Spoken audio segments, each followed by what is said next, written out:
Hello everyone. तो ड्रामे के स्टार्ट में मैं आपको इंट्रोडक्शन कराती हूँ हमारी फीमेल लीड से, जिसका नाम श्याओमान है। श्याओमान एक गांव में रहने वाली सीधी सादी सी लड़की है जो कि वहाँ पर फार्मिंग करती है, जबकि हमारे ड्रामे का हीरो एक बॉसी सीईओ है जिसका नाम है लिन। अब इनकी लव स्टोरी कैसे आगे बढ़ेगी ये देखने के लिए स्टे कनेक्टेड। तो ड्रामे के स्टार्ट में दिखाते हैं कि श्याओमान एक सपना देख रही थी।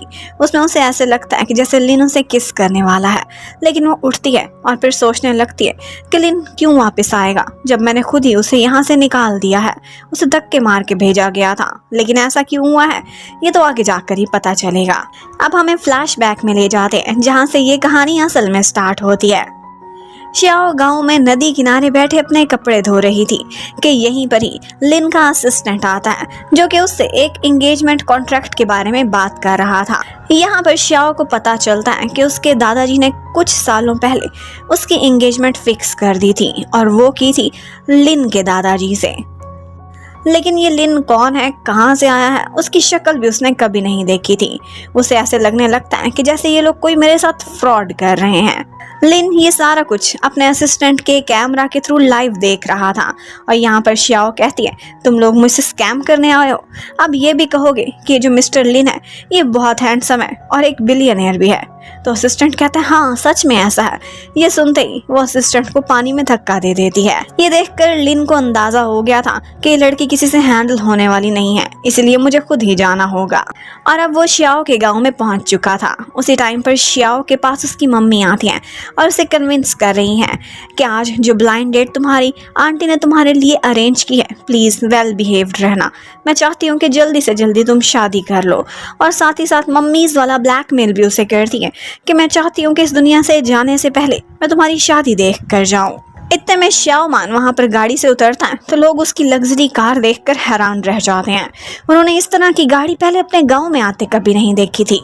वहाँ के लोगों को ऐसे लगने लगता है कि लिन ही वो ब्लाइंड डेट है जो कि श्याओमान के लिए आई है। वो लोग उसको देखते ही पसंद कर लेते हैं कि लड़का तो एक्सट्रीमली हैंडसम लगता है और श्याओ के साथ सूट भी करता है। अगर इनकी शादी हो गई तो हमारे ग्रैंड चिल्ड्रन कितने कितने सुंदर पैदा होंगे। अब इसी तरह की बातें करते हुए वो उन दोनों को एम्बेरस तो कर जाते हैं, लेकिन बाद में कहते हैं कि तुम दोनों अकेले में बैठो और आपस में बातें डिस्कस कर लो। अब लिन भी चुपचाप आकर श्याओ के साथ बैठ जाता है और फिर उससे कहने लगता है कि हम थोड़े ही दिनों में शादी कर लेंगे और उसके बाद तुम सिर्फ मेरे ही इशारों पर चलोगी। तुम मुझसे नहीं पूछ सकोगी कि मैं जहाँ जाता हूँ किसके पास जाता हूँ, लेट घर क्यों आता हूँ, और हाँ मुझे ढेर सारे बच्चे भी चाहिए और यही होनी चाहिए एक हाउसवाइफ की ड्यूटी। लेकिन तुम मुझे फुल रिपोर्ट करोगी। तुम्हें किसकी कोई कॉल आती है या तुम घर से बाहर जाती हो, कब लौटोगी। एक्चुअली इस तरह की बातें करके वो उसे कन्विंस करने की कोशिश कर रहा था कि किसी तरह से एंगेजमेंट ही तोड़ दे, मेरे से शादी से इनकार कर दें, क्योंकि दादाजी ने उस पर ड्रॉप डाला हुआ था कि अगर वो इस लड़की से शादी नहीं करेगा वो उसे कंपनी की जीएम की पोस्ट से हटा देंगे। अब वाकई वो इतना रूड था। श्याओ कैसे यस करती। वो खड़ी होती और कहती है कि अगर तुम धरती पर आखिरी लड़के होगे ना, फिर भी मैं ऐसे खड़ूस इंसान से कभी शादी नहीं करूंगी। अब बस थोड़ी ही देर में वहाँ पर वो आंटी भी पहुँच जाती हैं जो अपने साथ कोई वॉन्ग नाम के लड़के को लेकर आई थी। असली ब्लाइंड डेट तो वो ही थी। अब वो यहाँ पर पहुँच जाते हैं और कहने लगते हैं कि लड़का कोई स्कैमर लगता है, ये क्यों घर में घुस आया। और बस इसी बात पर श्याओ से पकड़ती है और पुलिस स्टेशन लेकर चली जाती है और कहने लगती है कि मुझे एक रोमांटिक स्कैंडल में फंसाने वाला था, मेरे से पैसे लूटने वाला था। कहता है कि मेरे दादा ने इसके दादा से कोई एंगेजमेंट फिक्स करी है, लेकिन ऐसा तो घिसे पिटे नॉवेल्स की कहानियों में भी नहीं होता। अब पुलिस वाले उनका रिकॉर्ड निकाल लेते हैं और यहाँ पर पता चलता है कि लिन कोई आम इंसान नहीं है, बल्कि वो लिन ग्रुप का जीएम है। उसका कोई क्रिमिनल रिकॉर्ड नहीं था और इसके साथ साथ वो एक बिलियनियर भी था। अब पुलिस उसे क्यों पकड़ती। अब बाहर आकर वो श्याओ से कहता है कि देखो शादी वादी का मुझे भी तुमसे कोई शौक नहीं है। मैं दोबारा यहाँ आऊँगा और ये एंगेजमेंट कॉन्ट्रैक्ट को तुम खुद इनकार करोगी ताकि मेरे दादाजी को सुकून आ जाए और मैं शांति से वापस जा सकूँ। अब वापस जाते समय श्याओ अपने मम्मी डैडी से पूछती है कि क्या दादाजी ने वाकई मेरी कोई एंगेजमेंट फिक्स की थी। वो कहते हैं हाँ ऐसा कुछ था तो ज़रूर, लेकिन हम भी भूल चुके हैं, बचपन की बातें हैं। उधर लिन के दादाजी बहुत गुस्से में थे और वो उसे कहने लगते हैं कि तुमने हैंडल ही नहीं किया इस लड़की को प्रॉपरली। तुम मेरी एंगेजमेंट को एक मजाक समझ रहे हो। मैंने जुबान दी हुई है और जब तक तुम उस लड़की को मना नहीं लेते तुम्हें वापस आने की कोई जरूरत नहीं। कंपनी तुम्हारे बगैर भी चल सकती है। और लिन के मैनेजर ने तो उसका सामान भी रेडी रखा हुआ था क्योंकि उसे अंदाजा था कि दादाजी क्या करने वाले हैं। वो उसे सामान देता हुआ वहां से चला जाता है और यहाँ पर श्याओ की फैमिली से लिन पूछता है कि करीब में होटल कहाँ पर है, मैं स्टे करना चाहता हूँ। लेकिन उसे ये पता नहीं था कि होटल जिस टाउन में है वो यहाँ से 50 किलोमीटर अवे है। वो वॉक करता हुआ चला तो जाता है लेकिन उसके बाद शाम को दोबारा से श्याओ के घर पर ही लैंडिंग होती है उसकी। यहाँ पर श्याओ के मम्मी डैडी उसे बहुत अच्छे से ट्रीट करते हैं, उसे पानी पिलाते हैं, खाना भी देने की ऑफर करते हैं और तो और रात को स्टे भी करा लेते हैं अपने घर। लेकिन जो कमरा उसके लिए रेडी किया था वो पहले कभी दादाजी का हुआ करता था, तब से बंद था, साफ सुथरा नहीं था बल्कि मिट्टी से भरा हुआ था। ये रात यहाँ पर वो कैसे गुजारेगा, वो बस ये सोच सोच कर हैरान हो रहा था। श्याओ और लिन दोनों फैसला करते हैं कि कल ही हम इस एंगेजमेंट को कैंसिल कर देंगे। तुम अपने घर चले जाना और मैं अपने रास्ते। अब लिन बेचारा मजबूरन अपना सूटकेस सीधा करके बस उस पर बैठ जाता है और बैठे बैठे ही किसी तरह से रात काट लेता है। और फिर सुबह सुबह उसे गांव के माहौल को देखकर काफी हैरानी होती है। वहाँ पर लोग फेस वॉश नहीं बल्कि सोप यूज कर रहे थे। अभी वो यही देखकर हैरान हुआ ही था कि ऊपर से वही कल वाली आंटी पहुंच जाती हैं जो आकर लड़ना शुरू कर देती हैं श्याओ मान के मम्मी डैडी से भी कि तुम लोगों ने घर में इस लड़के को रख लिया है, लेकिन मेरा वॉन्ग इसमें क्या खराबी थी। ये शहरी लौंडा पता नहीं कब यहाँ से निकल जाए, और वैसे भी ये कौन सा तुम्हारी बेटी के साथ मिलकर फार्मिंग कराएगा। अब वो इतना लड़ रही थी और इतना बुरा भला बोल रही थी कि यहाँ पर श्याओ से बर्दाश्त नहीं होता अपनी मम्मी डैडी की इंसल्ट वो उनके ऊपर उठाकर मिट्टी दे फेंकती है। इस बात पर वॉन्ग भी गुस्सा करने लगता है और तो वो लिन को एक फिल्दी मैन कह रहा था। अब लिन आता है और उसकी उंगली मरोड़ कर उसे नीचे गिरा देता है और कहने लगता है कौन है फिल्दी। अब वो इतनी तकलीफ में था कि खुद को ही फिल्दी बोलता हुआ वहां से भाग जाता है। अब यहाँ पर श्याओ से काफी इम्प्रेस हुई थी कि शहर का लगता है लेकिन दम इसमें जरूर है। अब वो दोनों साइड पर जाते हैं और श्याओ अब अपनी ब्लाइंड डेट्स अरेंज होकर बहुत थक चुकी थी। वो यहाँ पर लिन से एक रिक्वेस्ट करती है, कहती है कि तुम्हें एंगेजमेंट कैंसिल चाहिए ना, मैं कर दूंगी, लेकिन अभी नहीं, थोड़े अरसे बाद, क्योंकि मैं शांति चाहती हूँ, वरना फिर से मम्मी मुझे ब्लाइंड डेट्स पर भेजना स्टार्ट कर देंगी। थोड़े दिनों मेरे फियांसे होने की एक्टिंग कर लो। वो भी क्या करता, मजबूर था और कोई रास्ता भी नहीं था। उनके बीच यही डील होती है कि 45 डेज के लिए वो दोनों यहाँ पर कॉन्ट्रैक्ट कपल बनकर रहेंगे और उसके बाद एंगेजमेंट कैंसिल कर देंगे। इस तरह हर तरफ शांति ही शांति हो जाएगी और किसी को शक भी नहीं होगा कि उन्होंने कोशिश नहीं की इस रिश्ते को निभाने के लिए। अब डैड सारे गांव के सामने अनाउंसमेंट कर देते हैं और कहते हैं कि लड़का जिसका नाम लिन है अब से ये मेरा होने वाला दामाद है और इसे हम लोगों ने स्वीकार किया है। आप लोग भी इसे अपनी फैमिली का हिस्सा ही समझे। अब श्याओ फंस गई थी। उसे मना तो लिया था लेकिन इसके बदले उसके बहुत सारे काम करने पड़ते हैं। वो कमरा जो इतना गंदा था अंदर जाकर उसकी सफाई करनी पड़ती है और लिन खुद कोई भी काम नहीं करा रहा था, बस उसे ऑर्डर ही किए जा रहा था। अब एक दफा वो छत साफ कर रही थी कि यहीं पर ही सीढ़ी थोड़ी सी हिलती है और उसके बाद उन दोनों की लैंडिंग बस एक दूसरे के ऊपर ही हो जाती है। वो दोनों एक दूसरे को देखते ही रह जाते हैं। ऊपर से मम्मी आ जाती हैं और उन्हें लगता है कि मैंने किसी रोमांटिक सीन के अंदर इंटरप्ट कर दिया है। अब थोड़ी देर बाद श्याओ देखती है तो लिन की बॉडी पर उसे एलर्जी नजर आ रही थी। लगता है कि उसे डर्ट से और गंदगी से काफ़ी प्रॉब्लम है। वो उसे कहने लगती है कि एलर्जी फैलती चली जाएगी, इससे पहले तो मेडिसिन लगानी होगी। अब वो उसकी नेक पर भी मेडिसिन लगाती है और लिन यही सोच रहा था कि इसके हाथ जितने नरम हैं काश इसकी ज़ुबान भी इतनी जेंटल होती। अब उसके बाद वो उससे कहती है कि शर्ट उतारो, यहाँ पर भी मेडिसिन लगानी होगी। क्योंकि वो बैक पर अपना हाथ नहीं पहुँचा सकता था तो वो आंखें बंद करके उसकी बैक पर मेडिसिन लगाती है। लेकिन यहाँ पर लिन को कुछ कुछ होने लगता है तो वो तुरंत ही अपनी शर्ट पहनता हुआ वहां से शर्माकर निकल जाता है।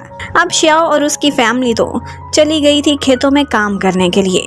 अब पीछे लिन आराम से बैठकर नाश्ता कर रहा था कि यहीं पर ही उनके गांव का एक लड़का जियांग हाओ आ जाता है। हाओ देखता है, उसे लगता है कि कोई चोर है जो इनके घर में घुसा हुआ है और चोरी खाना खा रहा है। वो जाकर पकड़ने की कोशिश करता है लेकिन एक्चुअली खुद ही पकड़ा जाता है लिन के हाथों में, क्योंकि लिन बहुत स्ट्रांग था। अब श्याओ ऊपर से आ जाती और वो दोनों ही एक दूसरे को चोर समझ रहे थे। श्याओ यहाँ पर हाओ को बताती है कि नहीं, ये चोर नहीं है, ये तो मेरा फियांसी है। ये सुनते ही हाओ को शक हो जाता है, वो उसका बचपन का फ्रेंड था, श्याओ को अच्छे से जानता था।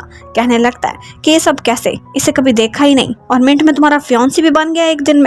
अब वो दोनों इकट्ठे बैठ जाते हैं और अपनी मन घड़त सी एक लव स्टोरी उसको सुनाने लगते हैं। कहते हैं कि हमारे दादाजीज ने आपस में हमारी एंगेजमेंट फिक्स कर ली थी, तो कुछ ऐसा ही हुआ कि जब हमने एक दूसरे को देखा तो हमें लव एट फर्स्ट साइट हो गया। अब वो दोनों यहाँ पर लवी डवी बनने की कोशिश कर रहे थे। हाओ को कन्विंस करने के बाद वो एक दूसरे से ऐसे दूर होते हैं कि जैसे उन्हें वायरस लग रहा हो। अब उसके बाद दिखाया जाता है कि उसी गांव में सुबह सुबह लिन जॉगिंग कर रहा था। वो बहुत हैंडसम दिखाई दे रहा था और उसे ये भी पता चलता है कि श्याओ गांव में कितनी पॉपुलर है। लोग उसे श्याओ का बॉयफ्रेंड समझकर बहुत सारी सब्जियां भी गिफ्ट में दे देते थे। अब वो वापस आता है, जब ग्लासेस उतारता है तो पता चलता है मम्मी डैडी को कि लगता है रात को ठीक से नहीं सोया। और फिर हमें फ्लैशबैक में दिखाते हैं कि एक्चुअली उसने कुछ देख लिया था ऐसा कल शाम को, और वो ये था कि जब श्याओ बात ले रही थी तो वो गलती से वॉशरूम में आ गया था जिसका दरवाजा ही नहीं था। और बस इसी वजह से लगता है कि लड़के को पूरी रात नींद ही नहीं आई थी। अब उसके बाद मम्मी डैडी कहते हैं कि श्याओ के साथ आज फार्मिंग पर कौन जाएगा, और ऑफ कोर्स उनका इशारा तो लिन की तरफ ही था और लिन को भी यस करना ही पड़ता है। लेकिन वो उसकी फार्मिंग में क्या हेल्प करा था, एक छाता लगाकर बॉसी स्टाइल में जाकर एक चेयर पर बैठ जाता है और अपनी कॉफी इंजॉय करने लगता है, जबकि श्याओ बेचारी अकेली धूप में खड़ी होकर बहुत सारा काम कर रही थी। थोड़ी देर बाद वहां पर 3-4 लंबी लंबी गाड़ियां आती हैं जिनसे सूटेड बूटेड आदमी निकलते हैं और वो आकर लिन से मीटिंग करने लगते हैं। कुछ ने डॉक्यूमेंट्स पर साइन कराने थे, कुछ ने कोई प्रपोजल दिखाना था, तो किसी ने कोई इन्वेस्टमेंट मांगनी थी। वो बस बॉस स्टाइल में अपने सारे कामों को वहां पर बैठकर ही हैंडल कर रहा था और श्याओ बस उसे देखती जा रही थी। यहाँ पर गांव के कुछ लोग देखकर कहने लगते हैं कि लड़का कुछ ज्यादा ही नौटंकीबाज लग, इतना भी अमीर नहीं होगा, और वैसे भी जो गाड़ी वो कल लेकर आया था वो तो गायब भी हो गई है, लगता है भाड़े पर ली हुई थी। अब श्याओ बेचारी काम कर करके थक गई थी, उसने प्लोइंग करनी थी तो वो किसी से ट्रैक्टर मांगने के लिए चली जाती है। अब थोड़ी देर बाद वहीं बैठे लिन को किसी लड़की की कॉल आती है जो कि शहरी सी लड़की लग रही थी, और यहीं पर ही हमें पता चलता है कि एक्चुअली वो लड़की, उसका नाम याओ है। इनका आपस में रिश्ता अभी तक ज्यादा क्लियर नहीं हो सका। और उसके बाद वहां पर हाओ आ जाता है जो कि आकर कहने लगता है कि तुम कैसे फियांसी हो जो यहाँ मजे से बैठे हुए हो, तुम्हें चाहिए कि कुछ तो हेल्प कराओ श्याओ की। वो आगे से कहने लगता है कि मैं फार्मिंग जानता नहीं हूँ, क्या कोई मशवरा दे सकते हो। और फिर वो उसे मशवरा देने लगता है, लेकिन मशवरा कम और प्रैंक ज्यादा था। वो जब तक श्याओ मान वहाँ पर ट्रैक्टर लेकर आती है तो तब तक उसने उसकी फील्ड्स का बुरा हाल किया हुआ था। वहाँ पर प्लोइंग ही नहीं हुई थी और वो सीड्स सारे वहाँ पर उगाने की कोशिश कर रहा था। उस बेचारी के सारे सीड्स जाया हो चुके थे और ये देखते ही वो उसके पीछे ट्रैक्टर भगाती हुई बस उसे जान से मारने की धमकियां ही दे सकती थी। ये सारा कुछ देखते हुए हाओ काफी इंजॉय कर रहा था। इतने में एक और कैरेक्टर की एंट्री होती है। एक लड़की थी जिसका नाम जिंगवान था। जिंगवान श्याओ के बचपन की फ्रेंड थी और ये अभी सियोल से वापस आई है कुछ छुट्टियां गुजारने के लिए। जिंग ने यहाँ पर आते ही लिन को पहचान लिया था और शाम को वो चारों इकट्ठे बैठकर डिनर कर रहे होते हैं। वो मन ही मन में श्याओ से बहुत जेलस भी हो रही थी, लेकिन किसी को शो नहीं करा रही थी और वो चालें भी चलना स्टार्ट कर देती है।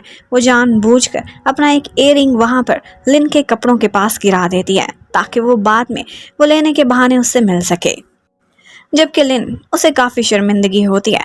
अब वो जाता है श्याओ मान के कमरे में और उससे कहने लगता है कि सॉरी, मुझे पता नहीं था कि फील्ड्स प्लो नहीं हुई वरना मैं तुम्हारे सीड्स कभी ज़ाया ना करता। वो उसकी अपॉलॉजी एक्सेप्ट कर लेती है, लेकिन साथ ही साथ वो उससे पूछने लगता है कि तुम काफ़ी पढ़ी लिखी लगती हो, तुमने ग्रेजुएशन भी अच्छे स्कूल से की है, तो फिर तुम गांव में आकर क्यों रह रही हो? किसी बड़े शहर में अच्छी जॉब भी तो मिल सकती थी तुम्हें। लेकिन श्याओ मान आगे से कहने लगती कि एक्चुअली इसका जवाब ये है कि मुझे अपने मम्मी डैडी के साथ रहना पसंद है, मैं उनसे भी बहुत प्यार करती हूँ और यहाँ का लैंडस्केप, रिवर, पानी, नेचर, मुझे सब कुछ बहुत पसंद है, इसीलिए मैंने यहीं रहने का फैसला किया है। नेक्स्ट डे जिंग को हाओ मिलता है जो कि उसके लिए एक एयर प्यूरिफायर लेकर आया था, उसे गिफ्ट में देता है। एक्चुअली हाओ को देखकर लग रहा था कि वो जिंग को बहुत लाइक करता है, लेकिन जिंग गोल्ड डिगर टाइप की लड़की थी, वो किसी अमीर लड़के को ही अपना बॉयफ्रेंड बनाएगी। लेकिन हाओ तो गांव का एक सीधा साधा सा लड़का था, एक शॉप चलाता था। यहाँ पर जिंग को बहुत डिसअपॉइंटमेंट भी होती है जब उसे पता चलता है कि लिन खुद उसका इयररिंग देने के लिए नहीं आया, बल्कि श्याओ मान के थ्रू उसने हाउ को भिजवा दिया है। उधर श्याओ मान अपनी फैमिली के साथ मिलकर आज कॉर्न्स को ड्राई करने की कोशिश कर रही थी। लास्ट डे था, उसके बाद उन्होंने फार्मिंग करनी थी। जबकि जिंग अपने नंबर बनाने के लिए चली जाती है लिन के पास और उससे कहने लगती है कि मेरे पास एक्स्ट्रा था तो ये एयर प्योरीफायर मैं आपको गिफ्ट में देना चाहती हूँ। अब वो चुपचाप वो रख तो लेता है और इसके साथ ही उसे यादें आने लगती हैं। जब उसने पहली दफ़ा लिन को देखा था तो उसकी पर्सनैलिटी से बहुत इम्प्रेस हुई थी और उसी टाइम पर उसके बारे में सपने भी सजाने लगी थी। अब ये मौका वो कैसे हाथ से जाने देती। इतने में वहाँ पर बारिश स्टार्ट हो जाती है और लिन को फिक्र होने लगती है कि श्याओ और उसकी फैमिली कितनी सफ़र कर रही होगी। वो तो अपने सीड्स ड्राई करने के लिए गए थे, सब कुछ वेट हो जाएगा और वो उनकी हेल्प के लिए पहुंच जाता है। वहाँ पर उसकी फैमिली बहुत दिक्कत में थी, तूफान आ चुका था, लेकिन वो उनकी हेल्प कराता है और इसी बीच उसके डैड को भी चोट लग गई थी, वो जख्मी थे, तो वो उन्हें उठाकर हॉस्पिटल तक ले जाने में भी हेल्प करता है। ऐसे लग रहा था कि जैसे लिन श्याओ की फैमिली का एक हिस्सा बन चुका है। यहाँ पर श्याओ को भी बारिश में भीगने की वजह से कोल्ड हो गया था। वो लिन का थैंक्स कर रही थी, लेकिन यहीं पर बैठे बैठे वो बेहोश हो जाती है उसी के ही कंधे पर सर रख कर। तो वो उसे तुरंत ही कैरी करता है और फिर कैरी करता हुआ उसको मेडिसिन दिलाने के लिए चला जाता है। अब सारी रात उसने बैठकर उसकी केयर करी थी। ये बात श्याओ को बहुत टच कर जाती है और वो उसको मेडिसिन भी देता है और बताता है कि तुम्हारे डैड भी अब ठीक ठाक हैं और वो कल हॉस्पिटल से वापस आ जाएंगे। अब उसके बाद श्याओ तो ऑफ कोर्स बीमार थी, तो वो नेक्स्ट डे उसकी जगह जाकर फील्ड्स में काम करने लगता है। हाउ देखता है तो उसे ढंग से काम करना नहीं आ रहा था, वो उसे सिखाता है कि किस तरह से करना है। अब उसके बाद वो जाता है, श्याओ को बताता है कि पता है तुम आज फील्ड्स में नहीं आए तो तुम्हारी जगह लिन जाकर काम कर रहा है। श्याओ हैरान रह जाती है और कहती है कि उसे तो काम भी करना नहीं आता और उसे ये सब करने की क्या ज़रूरत थी।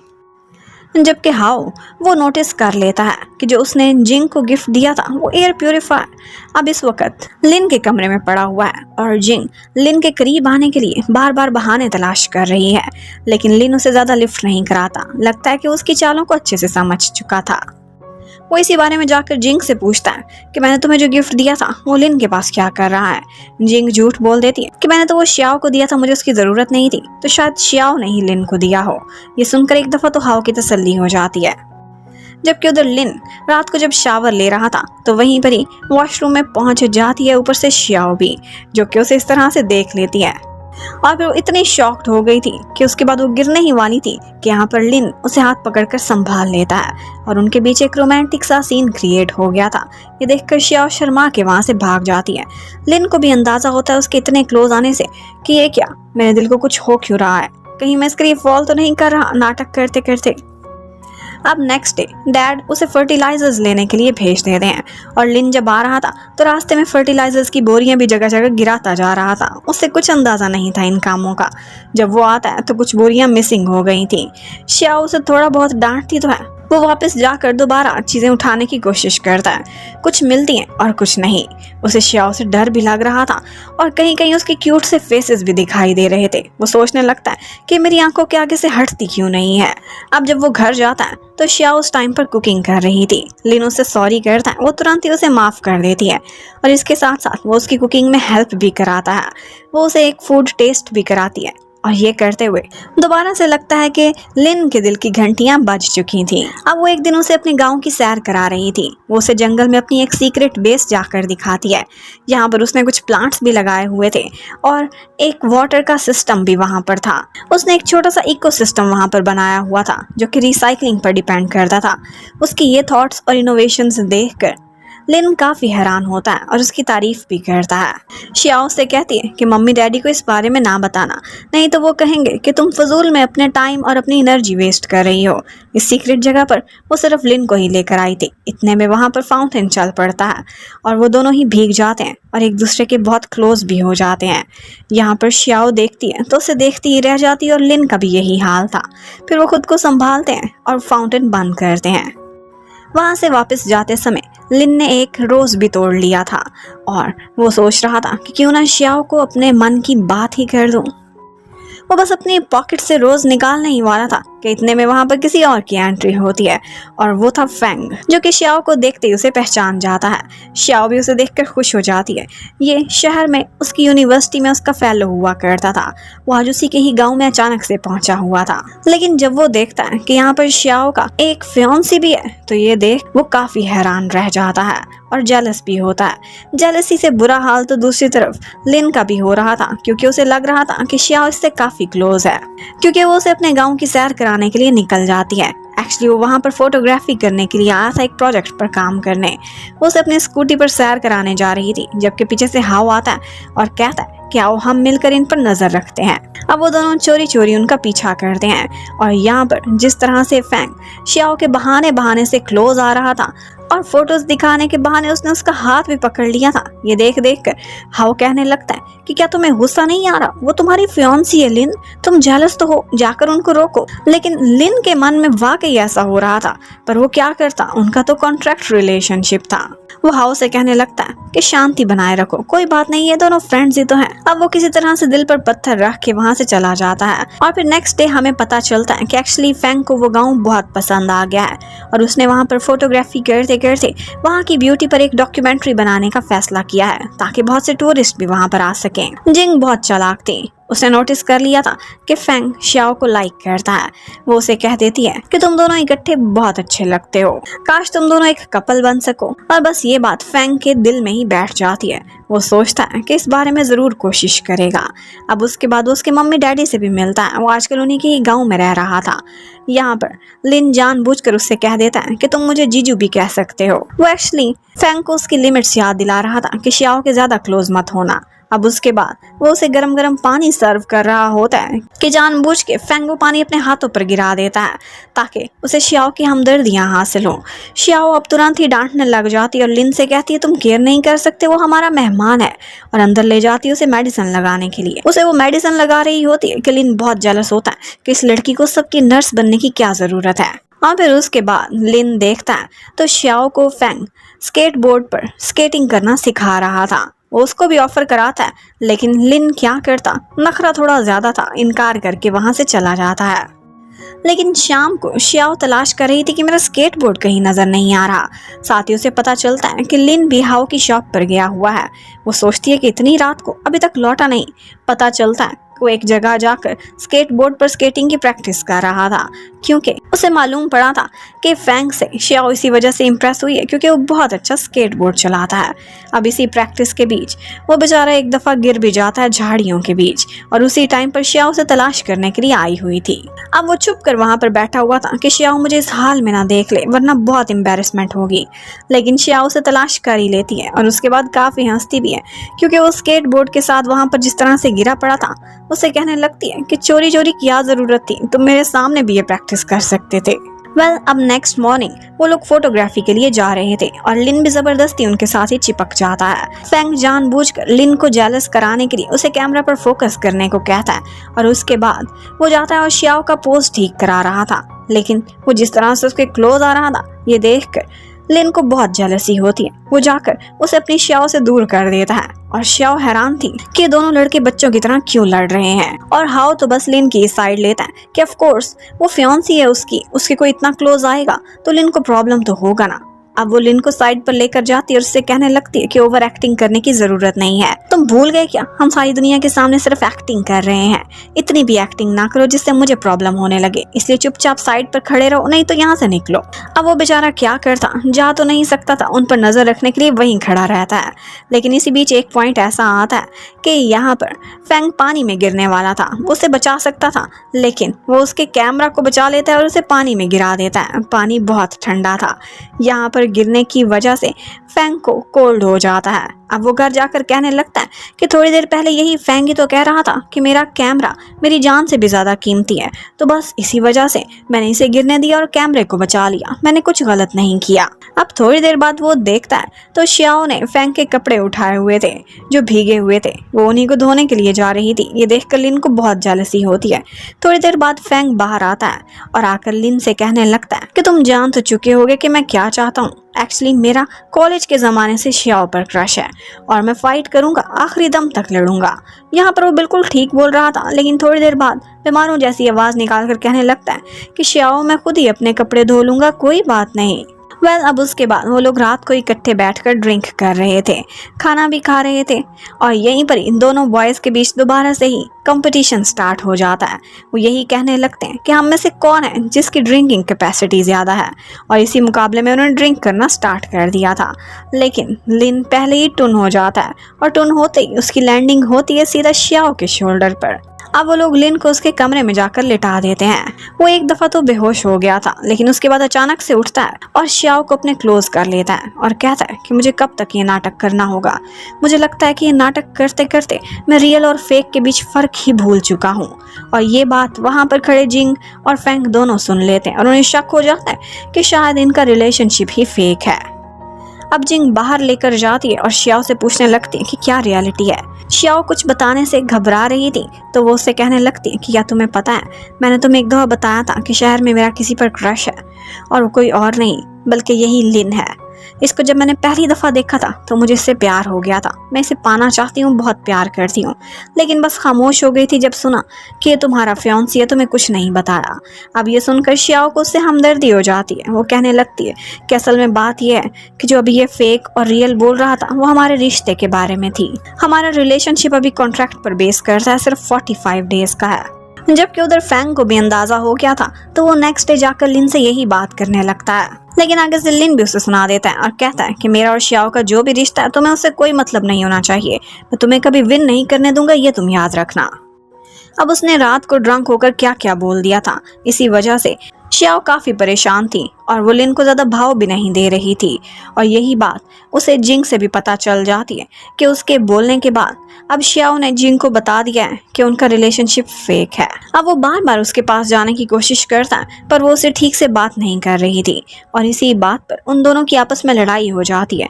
वो कहता है कि ठीक है, मैं तो नशे में था, लेकिन तुमने ये सारा कुछ जिंग को बता दिया। और मन ही मन में बेचारा सोच रहा था कि मैं तो रियल में इसके लिए फॉल कर चुका हूँ। ये थोड़े दिन की एक्टिंग, उसके बाद ये रिश्ता खत्म, पता नहीं हमारे फ्यूचर का क्या बनेगा। अब थोड़ी ही देर में उनको पता चलता है कि श्याओ का डॉग मिसिंग हो गया है। वो लोग जंगल में जाकर उसे तलाश करने लगते हैं। काफी दूर जाकर वो उन्हें एक डोर में फंसा हुआ नजर आता है और उसके साथ एक और पप्पी भी था। वो उन दोनों की जान बचाते हैं, लेकिन लेट नाइट हो गई थी, इसलिए वो लोग वही सीक्रेट बेस में जाकर रहने लगते हैं जो श्याओ ने बनाई थी। यहाँ पर वो मशरूम्स कुक कर रहा था और श्याओ कुछ वेजिस लेने के लिए गई थी और बस बेचारा लिन, उसे पता नहीं था, वो गलती से अनकुक्ड मशरूम्स खा लेता है, जिसकी वजह से उसे नशा चढ़ जाता है। जब तक श्याओ आती है तो वो उल्टी सीधी बातें कर रहा था, बिल्कुल ऐसे ही जैसे ड्रंक हो गया हो। और वो श्याओ की बहुत सारी तारीफ भी करता है, कहता है कि तुम कितनी सॉफ्ट हो, तुम कितनी लवली हो, काश तुम मेरी नज़र से पहचान सको कि तुम मुझे कितनी अच्छी लगती हो। और वो ये भी कह देता है कि मेरी फीलिंग्स तुम्हारे लिए रियल होती जा रही हैं, फेक करते करते। और साथ ही वो उसे एक किस भी कर लेता है। ये सुनते ही श्याओ को फीलिंग्स तो बहुत आती हैं, वो खुश भी होती है मन ही मन में, लेकिन कहने लगती है कि काश ये इस वक्त ड्रंक ना होता, काश ये रियल में मुझे यही बताता कि उसकी सच में फीलिंग्स हैं। अब नेक्स्ट मॉर्निंग जब उन दोनों की आंख खुलती है तो यहाँ पर लिन काफ़ी एम्बैरस होता है और उसी टाइम पर उसे याओ की कॉल भी आती है जो उससे कह रही थी कि तुमने इतने दिनों से कोई कांटेक्ट ही नहीं किया, मैं तो सोच रही थी कि तुम जिंदा हो भी कि नहीं। लेकिन लिन उसे कोई भाव नहीं कराता और कहता है कि अब पता चल गया ना जिंदा हूँ, और कॉल काट देता है।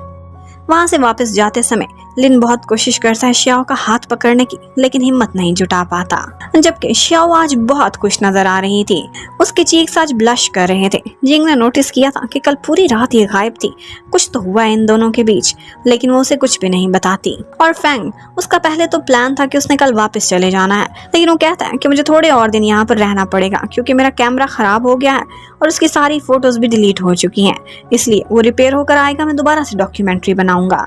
लेकिन लिन को समझ आ जाती है कि सिर्फ यहाँ रहने का बहाना है। फिर हमें फ्लैशबैक में दिखाते हैं कि एक्चुअली जिंग ने ही फैंग को कहा था कि इन दोनों के बीच कुछ ना कुछ जरूर हुआ है, कल रात को इकट्ठे जंगल में रहे थे।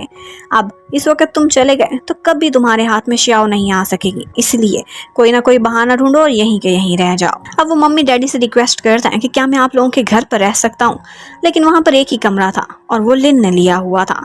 वो कहते हैं कि अगर लिन तुमसे शेयर कर ले तो, और श्याओ फौरन ही यस कर देती है। लिन बेचारा क्या करता। अब यहाँ पर वो लिन के कमरे में आता है, और दोबारा से लिन को उसे देखते ही गुस्सा आ जाता है, क्योंकि उसकी रियलिटी उसे पता थी कि ये मेरी फियांसी मुझसे चुराने के लिए आया है। वो उसे धक्के मारकर उस कमरे से बाहर निकाल देता है। अब फैंग क्या करता है कि हमदर्दियां लेने के लिए मासूम सी शक्ल बनाकर बाहर जाकर टेंट में बैठ जाता है और कहने लगता है कि मुझे लिन ने बाहर निकाल दिया, कोई बात नहीं, मैं यहाँ पर किसी तरह से गुजारा कर लूंगा। लेकिन शियाओ को गुस्सा आता है और वो उसे डांट कर दोबारा से लिन के कमरे में फैंग को ठहरा देती है। पर फैंग रात को सोते हुए लिन को बहुत तंग करता है। बेचारा पूरी रात ढंग से सो भी नहीं पाया था। अब इन दी एंड जब फैंग खराटे लेना स्टार्ट कर देता है तब तो लिन की बर्दाश्त जवाब दे गई थी। वो जाता है शियाओ के कमरे में, उसे जगाता है और कहता है कि सुनो ज़रा अपने फ्रेंड को, ये खराटे लेने वाली मशीन इसके साथ मैं कैसे सो सकता हूँ। और शियाओ भी उसका दर्द समझ सकती थी। वाकई खराटों की आवाज़ बहुत दूर तक आ रही थी। अब वो उसी के कमरे में जाकर बैठ जाता है और कहता है कि ये मुसीबत तुमने मेरे कमरे में भेजी थी, अब मैं तुम्हारे सर पर सवार रहूँगा। किसी तरह से इसे यहाँ से भगाने का सोचो, बाहर निकालो ताकि मैं भी शांति से सो सकूँ और कल को तुम भी। अब शियाओ को तो बहुत नींद आई हुई थी, वो तो वहां पर सो जाती है, लेकिन इतने में उसके ऊपर से ब्लैंकेट हट गया था। वो ठीक करते करते लिन उसके करीब जाता है तो वो उसे हग ही कर लेती है। अब वो क्या करता, खुद से उसे छुड़ाने में जब कामयाब नहीं हो पाता तो सोचता है कि क्यों ना मैं भी बेड पर सोकर थोड़ा सा नींद पूरी कर लूं। और बस इसी तरह से सारी रात गुजर गई थी। नेक्स्ट मॉर्निंग जब शियाओ उठती है और उसे अपने साथ इस तरह से देखती है तो बहुत शर्माती है, जबकि फैंग उसकी हालत तो देखने वाली थी। उसे नहीं पता था कि मेरी चाल मुझ पर ही उल्टी पड़ जाएगी। ये सारी रात लिन शियाओ के कमरे में ही सोता रहा है, वहां से निकला है, ये देखकर वो बहुत जेलस होता है। अब फैंग के लिए कैमरे का तो अरेंज हो चुका था, लेकिन लिन बहुत जेलस होता है और बहाने बहाने से उसे इरिटेट करता रहता है। जब भी वो फोटोग्राफी कर रहा होता है तो उन दोनों से तंग आकर शियाओ कहती है कि लिन जाओ और फर्टिलाइजर्स लेकर आओ, और वो अपने साथ जबरदस्ती फैंग को भी ले जाता है कि ये भी मेरी हेल्प कराएगा। वहाँ पर फैंग से वो बहुत भारी भारी बोरियां उठवाता है ताकि उससे कुछ तो बदला पूरा कर सके, और दोनों इकट्ठे ड्राइविंग सीट पर भी बैठे हुए होते हैं। उनका साथ इसी तरह से चिपके ही रहना नसीब में लिखा हुआ था। वो बेड पर भी इकट्ठे बैठे हुए थे और तो फैंग आज नजर रखे हुए था कि लिन दोबारा से उठकर कमरे से ना जाए। वो जाकर चेयर पर बैठ जाता है ताकि उसे नींद ना आए और वो उस पर नजर रख सके, लेकिन यहीं पर ही बैठे बैठे बेचारे को नींद आ जाती है। लिन उससे पहले उठ चुका था और शियाओ के कमरे में कुछ लेने के लिए गया था, तो आज सुबह फिर वही होता है। फैंग देखता है तो लिन निकल रहा था शियाओ के कमरे से। वो दोबारा से देखकर बस अपना सर ही पीटता रह जाता है कि मैं क्यों सो गया था। और फिर उसके बाद हमें पता चलता है कि एक्चुअली याओ बार बार लिन को कॉल्स करके उसे ब्लैकमेल कर रही है। एक्चुअली उन दोनों कंपनीज का आपस में बिजनेस में रिलेशनशिप था और वो उसे ब्लैकमेल कर रही थी। उसकी कंपनी ज़्यादा पावरफुल थी, वो चाहती थी कि वो मुझसे एंगेजमेंट करे वरना उसकी कंपनी से कॉपरेशन ख़त्म कर देगी। लेकिन इन सब बातों से जैसे लिन को कोई फ़र्क ना पड़ता हो। उसे अगर कोई चीज़ इस टाइम पर सबसे इम्पॉर्टेंट लग रही थी तो वो यही थी कि वो फैंग के हाथों शियाओ को खोना नहीं चाहता। वो हमेशा उसके सामने नंबर बनाता ही रहता था। एक दिन उसके साथ कुकिंग कर रहा होता है कि मम्मी की फेवरेट प्लेट भी तोड़ देता है चिकन को काटते काटते, लेकिन मम्मी आकर उस पर बिल्कुल भी गुस्सा नहीं करती और कहने लगती हैं कि ये तो मेरा सन इन लॉ है और सन इन लॉ तो बेटों से भी बढ़कर होता है। उधर जिंगवान को बहुत गुस्सा आ रहा था। वो फैंग को दोबारा से जाकर भड़काती है और कहती है कि अगर ऐसे ही चलता रहा, तुम हाथ पर हाथ धर कर बैठे रहें तो लिन तुम्हारी नज़रों के सामने से शियाओ को चुरा कर ले जाएगा। उससे इजहार तो करके देखो। लेकिन फैंग बेचारा क्या करता, वो डरता था, उसे इनकार से डर लगता था। अब यहाँ पर एक दफ़ा जिंगवान के हाथों लिन का फ़ोन लग जाता है जिस पर याओ की कॉल आई हुई थी और वो उसे दोबारा से उसकी आवाज़ सुने बगैर ही धमकाने की कोशिश कर रही थी कि जल्दी इस मैटर को रोल ओवर करो और उसके बाद वापस आओ वरना तुम्हारी कंपनी से कॉन्ट्रैक्ट ख़त्म कर दूंगी। यहाँ पर जिंगवान को इतना अंदाज़ा ज़रूर हो चुका था कि लिन पर बहुत प्रेशर है और अगर वो शियाओ से शादी करेगा तो उसकी कंपनी को नुकसान भी हो सकता है। जबकि लिन उसने फैसला कर लिया था कि अब वो अपनी फीलिंग्स शियाओ को कन्फेस करेगा।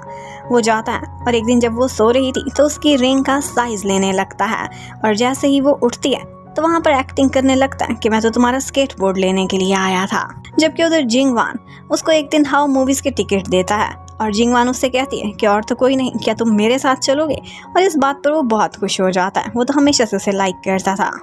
जबकि फैंग ने भी अब हिम्मत जुटा ली थी।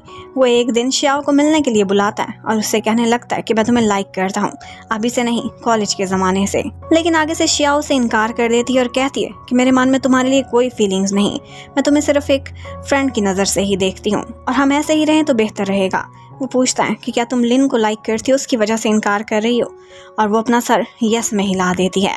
वो आगे से उसे कहने लगता है कि तुम दोनों का तो कॉन्ट्रैक्ट रिलेशनशिप है, वो एक दिन तुमसे रिश्ता तोड़कर यहाँ से चला जाएगा और तुम्हारा दिल टूट जाएगा, क्या तुम्हें डर नहीं लगता? लेकिन श्याओ कहती है कि जो भी है मेरी फीलिंग्स सिर्फ उसके लिए है, और उसे सॉरी करती हुई वहाँ से चली जाती है।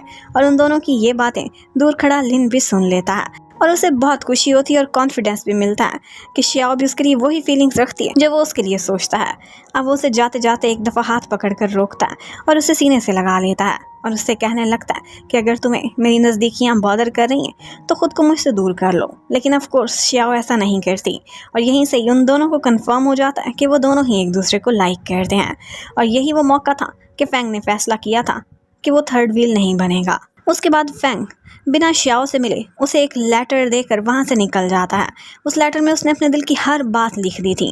कहता है कि मैं यूनिवर्सिटी पास करने के बाद पेरिस में अपनी फ़ोटोग्राफी स्टडीज़ को कंटिन्यू करने के लिए चला गया था और यही मेरी गलती थी। अगर मैं लाइफ में जल्दी तुम्हें अपने दिल की बात बता देता तो शायद आज मैं लिन की जगह पर होता, लेकिन मैं सब कुछ इसलिए बता रहा हूँ क्योंकि मैं दिल में नहीं रखना चाहता, कभी कोई रिग्रेट ना हो कि मैंने अपनी फीलिंग्स अपने क्रश को नहीं बताई थी। श्याओ को भी उसके साथ अपनी दोस्ती के पल बहुत अच्छे लगते थे। वो जाते जाते उसे ऊंची सी आवाज़ में गुड बाय बोलती है और वो भी उसे फेयरवेल कर देता है और इसके साथ ही वो खुश नज़र आ रहा था। उसके दिल का बोझ हल्का हो गया था अपने दिल की हर बात बताने के बाद, लेकिन अब वो उन दोनों की लाइफ से निकल चुका था। उधर लिन ने तो जैसे गांव को ही अपना होमलैंड मान लिया हो। वो जाकर फसलों में काम कराता था श्याओ के साथ और श्याओ उसके लिए खाना भी लेकर आया करती थी। इतना हार्ड वर्क करने की वजह से उसे आदत तो थी नहीं। एक दिन उसके हाथ बहुत ज़्यादा शिवर कर रहे थे तो यहाँ पर श्याओ अपने हाथों से उसे खाना खिलाती है और लिन को ये सिंपल सी लाइफ अपनी शहरी लाइफ से बहुत अच्छी लग रही थी। उसकी यही विश थी कि सारी ज़िंदगी बस इसी तरह से गुजार दे। अब एक दिन लिन के दादाजी भी उसी गांव में आते हैं और वो आए थे अपने फ्रेंड की कब्र पर और यहीं पर ही श्याओ उनसे मिलती है। श्याओ ने एक दफ़ा पहले भी उन्हें वहीं पर देखा था और तभी उन्होंने दादाजी की बहुत सेवा की थी जब उन्हें भूख लगी हुई थी, और तभी से ही लिन के दादाजी का दिल जीत लिया था इस छोटी सी श्याओ ने कि ये दिल की बहुत अच्छी लड़की है और यही मेरी होने वाली ग्रैंड डॉटर इन लॉ बनेगी। आज भी वो दादाजी को अपने साथ घर पर ले आती है, लेकिन उन लोगों को अभी तक नहीं पता था कि ये लिन के दादाजी हैं। उन्हें तो बस यही लगता था कि उनके दादाजी के कोई फ्रेंड है। इतने में लिन भी ऊपर से आ जाता है और वो सारे लोग ये देखकर बहुत खुश होते हैं कि यही तो है लिन के दादाजी। जाते जाते दादाजी उसे बताते हैं कि आजकल कंपनी को प्रॉब्लम चल रहा है क्योंकि याओ की कंपनी कॉर्पोरेशन देने से इनकार कर रही है। वो उनके कॉन्ट्रैक्ट को क्लोज कर रहे थे और इसके साथ साथ दादाजी जाते जाते उसे कहते हैं कि मैं चाहता हूँ कि तुम कंपनी को और बिजनेस को ना देखो बल्कि अपने मन की सुनो। तुम्हें श्याओ पसंद है तो इससे बड़ी खुशी की बात और कोई नहीं। अब एक दिन श्याओ लिन के हाथों पर एक मेडिसिन लगा रही थी क्योंकि फार्मिंग करने की वजह से उसके हाथ बहुत थक जाते थे और यहाँ पर लिन मौका पाते ही उसे किस कर लेता है। वो दोनों एक दूसरे के बहुत क्लोज कि इतने में मम्मी उनको इंटरप्ट कर देती हैं खाने पर बुलाने के लिए, जबकि उधर जिंगवान उसे पता चल जाती है एक बात और वो थी लिन का एक राज जो उसने हाओ को बताया था कि वो बहुत जल्द प्रपोज करने वाला है श्याओ को, और यही बात वो बता देती है याओ को। याओ से मिलने के लिए जाती है और याओ आगे से उसे एक प्रपोजल दे देती है। कहती है कि मैं तुम्हें बहुत सारा पैसा दूंगी और अपनी कंपनी में हाई पोस्ट पर एक जॉब भी, लेकिन इसके बदले तुम इस एंगेजमेंट को और इनके प्रपोजल को सब कुछ मिट्टी में मिला दोगी। जिंगवान पहले ही पैसे की पुजारी थी, वो तुरंत ही यस कर देती है। अब वो आती है और जाकर श्याओ से मिलती है। श्याओ आजकल परेशान थी क्योंकि लिन जल्दी घर पर नहीं लौटता था, अक्सर रात को लेट बाहर रहता था। एक्चुअली वो तो उसके लिए प्रपोजल की तैयारियां कर रहा था, लेकिन जिंगवान उसके माइंड में शक डाल देती है और साथ ही साथ उसे बताती है कि मेरा भी एक बॉयफ्रेंड है, लेकिन मैं तुम्हें ये राज किसी ठीक वक्त आने पर ही बताऊंगी। जबकि उधर हमें दिखाते हैं कि हाओ के साथ मिलकर लिन ने सीक्रेट बेस पर प्रपोजल देने की तैयारियां की हुई थी और यहीं पर ही जिंगवान भी आ जाती है जो उनके साथ मिलकर डिनर करने लगती है। यहाँ पर उसने खुद भी ड्रिंक कर लिया था, लेकिन सबसे चालाकी उसने ये की थी कि उसने लिन की ड्रिंक में नींद की दवाई मिला दी थी और वो बेचारा ड्रंक होकर जब सो जाता है वहीं पर तो वो उसके पास आ जाती है और उसके बाद अपनी और उसकी बहुत क्लोज सी फोटोज बना लेती है ताकि कुछ गलत इंप्रेशन दे सके। उधर हाओ देखता है कि वो ड्रंक होने की वजह से सोया हुआ है तो कहने लगता है कि श्याओ तुम पर कोई शक ना करे, तुम्हारा प्रपोजल ना खराब हो। मैंने उसे बोल दिया था कि कल रात तुम मेरे घर पर सो गए थे। लेकिन जिंग वान उस वक्त श्याओ के पास पहुंची हुई थी और उसे अपनी और लिन की फोटोज दिखाकर कहती है कि यही है मेरा सीक्रेट बॉयफ्रेंड, और जब मैंने सुना है कि डबल गेम कर रहा है और तुम्हें भी प्रपोज करना चाहता है तो इसीलिए मैं तुम्हें बचाना चाहती हूँ। ये कोई अच्छा इंसान नहीं, ये तुमसे सच्चा प्यार नहीं करता, वरना मेरे साथ क्यों होता। अब उनकी यही फोटोज ऊपर से आने वाली मम्मी भी देख लेती हैं, जिन्हें देखकर बहुत गुस्सा आता है। और इतने में दादाजी और लिन भी वहां पर पहुंच गए थे, पर श्याओ वो तो चिल्लाने लगती है और मम्मी भी कहती हैं कि हिम्मत कैसे हुई लिन की दोबारा हमारे घर आने की। और वो सबको वो फोटोज दिखाती हैं कि किस तरह से ये हमारी बेटी से एंगेजमेंट कर रहा है और इसी की बेस्ट फ्रेंड के साथ ये चीट कर रहा है। लिन श्याओ के पास आता है, उसे कहता है मेरी बात तो सुन लो, मुझे एक्सप्लेन तो करने दो, ये सब कुछ झूठ है। लेकिन श्याओ उन तस्वीरों पर और अपनी बेस्ट फ्रेंड की जुबान पर ही भरोसा करती है और उससे कहती है कि अब मेरे क्लोज ना आना। दादाजी भी गुस्सा करते हैं लिन पर कि मैंने तुम्हारी इस तरह की तरबियत की थी, तुमने तो मेरी नाक ही कटवा दी है, और उसे अपने स्टिक से मारते मारते वहाँ से लेकर चले जाते हैं। इस टाइम पर लिन को बहुत बुरा फील होता है, उसे लगता है कि प्यार तो भरोसे के बल पर चलता है, इसे मुझ पर भरोसा ही नहीं तो मेरा यहाँ पर रहना भी मीनिंगलेस है। और अब बस वो शहर में वापस आ गया था, वो दोबारा से अपनी वही लाइफ स्टार्ट कर गया था जो कि उसने श्याओ की खातिर छोड़ दी थी। और उसकी कंपनी में सारे कॉन्ट्रैक्ट्स, हर तरह की डीलिंग, सब कुछ बिल्कुल ठीक जा रहा था, क्योंकि ऑफ कोर्स श्याओ से तो उसका ब्रेकअप हो चुका था। जबकि उधर श्याओ अपने आप को काम में बिजी रखती थी, मम्मी डैडी के सामने ये दिखाती थी कि जैसे वो बहुत खुश है और मूव ऑन कर चुकी है, उसे किसी चीज़ से कोई फर्क नहीं पड़ता, लेकिन अकेले में अक्सर रोती रहती थी, उसे लिन की बहुत याद आती थी। जबकि जिंगवान वो अब वापस जा रही थी शहर की तरफ। हाउ से बहुत कहता है कि तुमने बहुत गलत किया है, तुम्हें ऐसा नहीं करना चाहिए था, मैं जानता हूँ कि लिन ने उसके साथ चीट नहीं किया, ये सब कुछ तुमने उस पर डाला है। लेकिन जिंगवान को कोई परवाह नहीं थी, वो अपनी गाड़ी चलाती हुई जा रही थी और रास्ते में वो बात करने लगती है याओ की कंपनी में अपनी जॉब के बारे में। लेकिन उसे पता चलता है कि याओ ने तो उसे धोखा किया है, अपना काम निकलवा कर वो उसके लिए अब कोई जॉब ऑफर नहीं रखती। इतने में हाउ को और श्याओ को पता चलता है कि जिस हाईवे पर वो जा रही है वहाँ पर बारिश की वजह से बहुत सारे प्रॉब्लम्स हो चुके हैं और एक्सीडेंट भी हो सकता है। और उसी टाइम पर जिंगवान का एक्सीडेंट भी हो चुका था। वो लोग जाते हैं और उसे बचाने की कोशिश करने लगते हैं। उसी समय जिंगवान को रियलाइज़ होता है कि उसने कितनी बड़ी गलती की है। वो जैसे ही होश में आती है तो सबसे पहले श्याओ से माफ़ी मांगती है और उससे कहती है कि तुम दोनों मेरे बचपन के फ्रेंड्स थे, लेकिन मैंने धोखा किया, दोनों के साथ गलत किया। लिन के साथ वो फ़ोटोज़ मैंने बनाई थी, सब झूठी थी, वो तो तुम्हें प्रपोज करने वाला था, तुमसे बहुत प्यार करता था। और एक बात यह है कि याओ उसकी कंपनी को बैंकक्रप्ट भी करने वाली थी, फिर भी वो तुमसे प्यार करता था और तुमसे शादी करना चाहता था, अपना सारा बिजनेस दाव पर लगाकर वो तुमसे इतना प्यार करता था। ये सब सुनकर श्याओ का दिल टूट जाता है, वो रोती हुई वहाँ से चली जाती है। उसकी और लिन की जो भी सारी अच्छी अच्छी यादें थी उसे याद आने लगती हैं। लिन ने उसकी खातिर इतनी लग्जरियस लाइफ को छोड़कर खुद को मिट्टी में मिला लिया था, लेकिन वो उसकी कदर ना कर सकी। अब लिन को दिखाते हैं, उसे मैनेजर आकर बताता है कि बाहर श्याओ आई खड़ी है, आपसे मिलना चाहती है, लेकिन वो मिलने से इनकार कर देता है। ऑफ कोर्स उसने उसका इतना जो दिल तोड़ा था, लेकिन श्याओ ने भी फैसला किया था कि वो माफ़ी ज़रूर मांगेगी।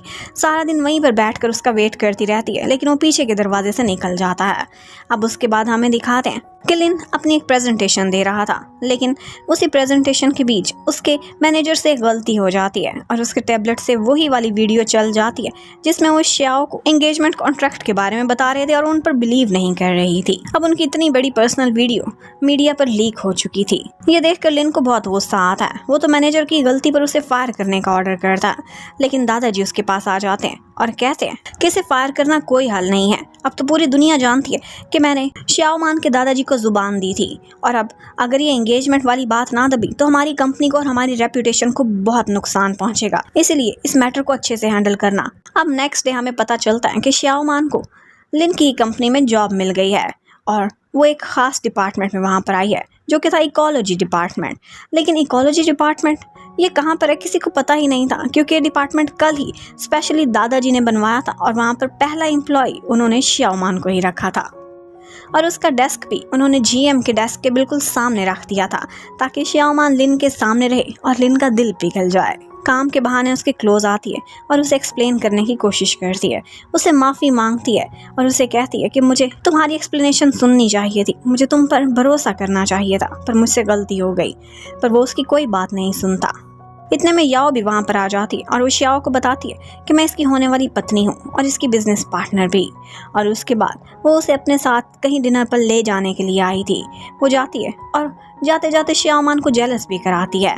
उन दोनों को देखकर लग रहा था कि जैसे ये दोनों बहुत मैचिंग कपल हैं और यहाँ पर श्याओमान को लगता है कि मैं इस लाइफ में बहुत मिसफिट हूँ। अब वो उन दोनों को इस तरह से इकट्ठे बार बार देख नहीं सकती थी, तो ऐसा करती है कि अपना डेस्क उसके रूम से बाहर निकलवा लेती है। लेकिन वो अपने काम पर पूरा फोकस कर रही थी। वो दादाजी को निराश नहीं करना चाहती थी, लेकिन यहाँ पर लिन उसे बहुत टॉर्चर करता है। वो चाहे जितनी मेहनत करती थी, ओवर टाइम करती थी, वो उसके हर प्रपोजल को रिजेक्ट कर देता था। वो उसे डांटता था, उस पर सख्ती भी करता था, लेकिन एक दफ़ा वो काम करते करते वहीं पर ही सो जाती है। तो वो ऐसा करता है कि उसके पास आकर उसे बिल्कुल रिलैक्स करा देता है और उसे अपना शोल्डर भी देता है ताकि वो आराम से अपनी नींद पूरी कर सके। इतने में जो भी उसके प्रोजेक्ट में कमी रह गई थी वो सारे एडिटिंग करके बिल्कुल फिट कर देता है और उसके बाद खुद को ईमेल भी कर देता है। वो सोकर उठती है और कहती है कि क्या तुम्हें मेरी फिक्र हो रही थी? इसका मतलब है तुम्हारे मन में मेरे लिए अभी फीलिंग्स हैं, तो मुझे माफ़ कर सकते हो। लेकिन वो कहने लगता है कि फजूल में उल्टी सीधी बातें मत सोचो।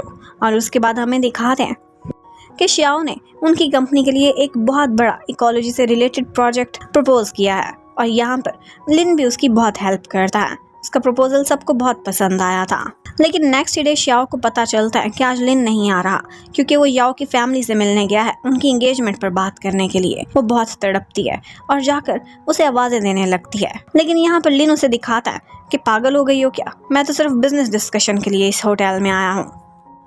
और फिर वो मीटिंग में उसको भी अपने साथ ही ले जाता है। वहाँ पर बहुत सारे लोग बैठे हुए थे जो कि श्याओ के प्रोजेक्ट को डिस्कस कर रहे थे। यहाँ पर वो लोग ड्रिंक भी कर लेते हैं और श्याओ ने तो कुछ ज़्यादा ही पी ली थी। अब वो यहीं पर कुछ उल्टा सीधा बोलने लगती है और बार बार लिन से माफ़ी मांग रही थी, अपने दिल की बात उसे बता रही थी। लिन उसे कैरी करता हुआ वहाँ से बाहर ले जाता है ताकि बाकी लोग उनको ऐसे ना देख सकें। वो बारिश में भीगते हुए उससे कहती है कि मैं आखिरी दफ़ा पूछ रही हूँ, क्या तुम अभी भी मुझसे शादी करना चाहते हो या फिर तुमने याओ से एंगेजमेंट कर ली है? अब वो आता है और आते ही उसे किस कर लेता है और ऑफ कोर्स इसका मतलब है कि वो दोबारा से एक कपल बन चुके हैं। नेक्स्ट डे हमें पता चलता है मैनेजर के थ्रू कि आज लिन ऑफिस में नहीं आ रहा क्योंकि वो बहुत बिजी है अपने पर्सनल मैटर को लेकर। और हमें पता चलता है कि वो पर्सनल मैटर कोई और नहीं बल्कि उसकी लव लाइफ है। वो अगले दिन उठता है तो श्याओ उसके साथ थी और यहीं पर श्याओ देखती है कि उसके फ़ोन पर याओ की कॉल आ रही है। लिन स्पीकर पर वो कॉल उठाता है और उसे कहने लगता है कि चाहे तुमने जो फैसला करना है, मेरी कंपनी को बर्बाद करना चाहती हो, कॉन्ट्रैक्ट ख़त्म करना चाहती हो, कर लो, लेकिन मैं श्याओ से पीछे हटने वाला नहीं। और बस इसी तरह से टाइम बीतता चला जाता है और 6 महीने बाद हमें दिखाते हैं कि श्याओ की और लिन की लाइफ में बहुत कुछ सेटल हो चुका है। उनका जो गांव में प्रोजेक्ट लगा था वो बहुत सक्सेसफुल जाता है और उसकी कंपनी को जो पहले प्रॉब्लम्स आए थे अब वो उनसे रिकवर होता जा रहा था। यहाँ पर याओ एक दफ़ा फिर से उसे कॉल करती है और कहती है कि हम दोबारा से तुम्हारी कंपनी से कॉन्ट्रैक्ट करना चाहते हैं, लेकिन वो कहने लगता है कि मुझे फार्मिंग करते हुए डिस्टर्ब मत करो। और बस वो अपनी श्याओ के साथ उसका हाथ पकड़कर उन्हीं वादियों में घूमने लगता है कि यहीं पर इस कहानी की हैप्पी एंडिंग हो जाती है। Thank you for watching. Stay connected. Bye bye.